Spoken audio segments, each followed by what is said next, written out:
my God, guys! Raw 30th anniversary was absolutely fantastic. I just want to come on here and do a brief little summary reaction to some of the things that happened. Last hour got a little bit lower than the first 2 hours, but man, what a show! We saw the return of the Undertaker with his American gimmick. Uh, which he hadn't done, which we kind of saw it at WrestleMania 36 with AJ Styles in the Boneyard match. But he first came out with the Phenom music, then he came out with that music. I don't even remember hearing that version of that gimmick.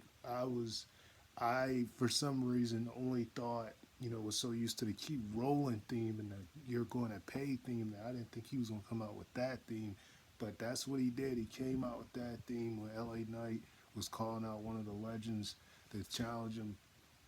Then Bray Wyatt came out. Then he sort of passed the torch to Bray Wyatt by letting Bray Wyatt hit him instead of him hitting him with the choke slam. So that was a sweet little niche, especially when you consider the feud that him and Bray Wyatt had back in 2015. You also seen Brock Lesnar end up the show, which this was fairly rushed, but we seen Brock Lesnar come back and F5 Bobby Lashley, which I think most of us pretty much knew that was going to happen, which is going to set up the grudge match between him and Bobby, as Bobby won their first match last year at the Rumble.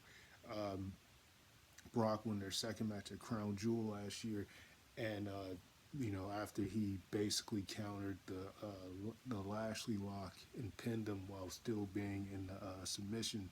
Now they're probably going to have their third match at WrestleMania, more than likely. Hopefully, it's better than the first two matches, as unfortunately they didn't really live up to expectations. Both matches, especially the second match, wasn't that great. First match was good, but second match they really spammed the same finishers and such. Kind of got the lazy version of Brock than what we normally see when he, faces other smaller guys or such things. But anyway, like I said, so DX had a really good segment. Put over the younger guys with Imperium. Did their normal catchphrases. Stood up to them like they were gonna fight. Then stood down and Seth Rollins and Street Profits faced them. They had a really good match, beating Imperium. I mean, you had the opening segment with the Bloodline, which was amazing, with the trial put against Sammy. Having Jey Uso stand up for Sammy, as Paul Heyman, was saying all the things he did against them, um, which he was almost about to get spiked by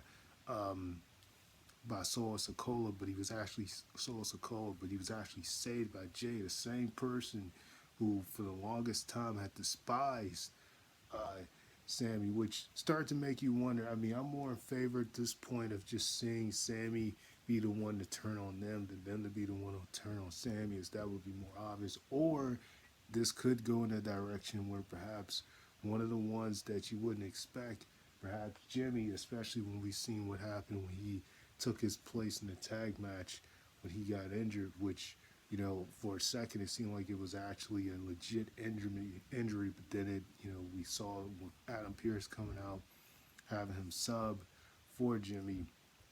It was clear, just like 2 weeks or so ago when Dominic subbed for Finn, it was clear that that was, an angle that they were doing, but and it really just also gave him more allegiance with Roman. But then they said the final test would be at the Rumble, so that might be where the seeds blow up. It definitely seems to be going that direction.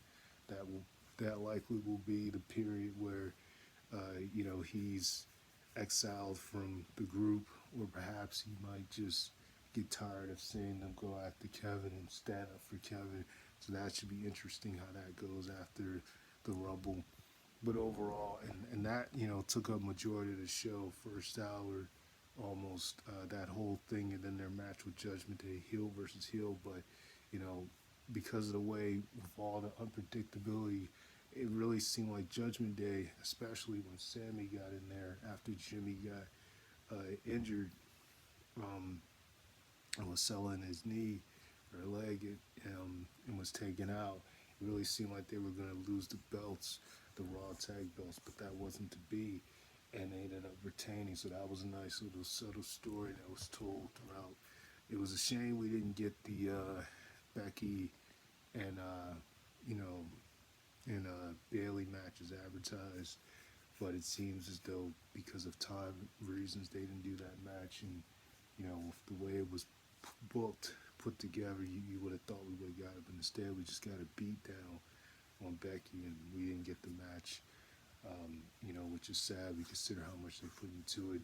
Got a match with Bianca and Sandra, which is probably the weakest of the whole thing.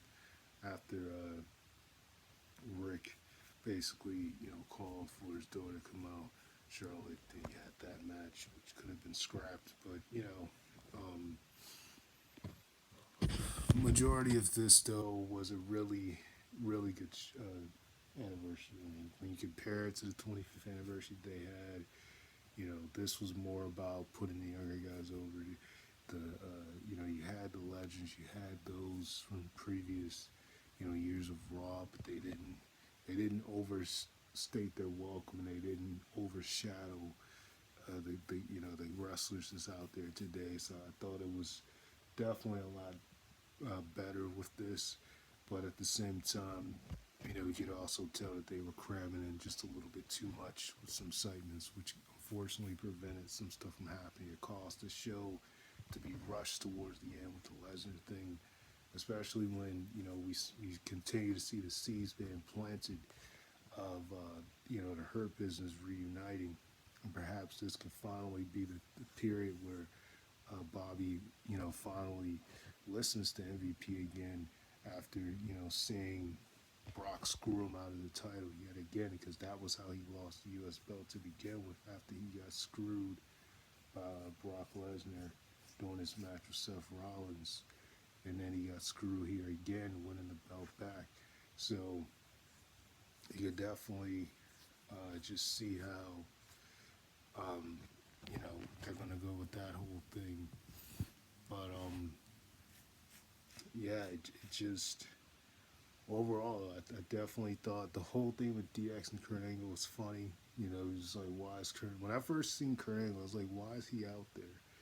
And it seemed like they were kind of, it was just kind of a way, because they knew Billy Gunn would be out there, to kind of have him like an honorary member. I just thought that was hilarious.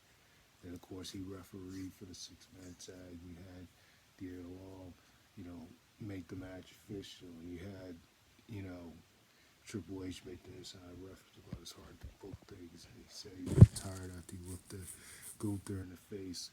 Like, it just, Shawn Michaels said he's too old, and Xbox said, he had some issues, and Road Dogg looked like he was going to do it. He was like, no, I'm not going to do it. And that whole thing was funny, but, they kept it in its place, and it was definitely a nice little way to, to get things going. Maybe a little bit too much people from SmackDown coming to Raw, but you kind of figured they would do something like that. They didn't really need to do that, but you kind of figured, even for SmackDown show, when they have their, when they have their next big, well, technically, and when they have their next big anniversary, like major one, I think the last anniversary SmackDown did was like maybe in 2014. I know 2018 they had their 1000th episode, but I feel like there was another time, either after that or before, where they did big, because it's been 24 years now. SmackDown's been around almost 24 years by the time they hit August, and then by the time we get to next year, it'll be 25 years. So perhaps they might do a 25th anniversary for SmackDown. If you go back a couple of years back, maybe it's like 2014, I want to say, they did a 20th anniversary show. Let's see, 23 last year, 20, 22, and 1, and 1, and 2019. So I want to say like 2019 was like 20 years of SmackDown, and they did a thing for that. So it was nice. You know, it was definitely nice. I can't believe 1993. I wasn't even born yet, but just seeing, you know, how far it's come since that period, and they showed all the pictures, you know, from previous Raws. You know, the stuff with Austin, the stuff with Rock, Khan, you know, DX photos, even modern day stuff like the Nexus debut, which at the time was a really big deal. You know, it's a shame what happened to them all together, but that was a really big, you know, period when it happened. But just all these different pictures that took place. So yeah, I just thought it was really good. And that's pretty much it, guys. So I don't know really much to flex when it comes to talk to you guys another piece.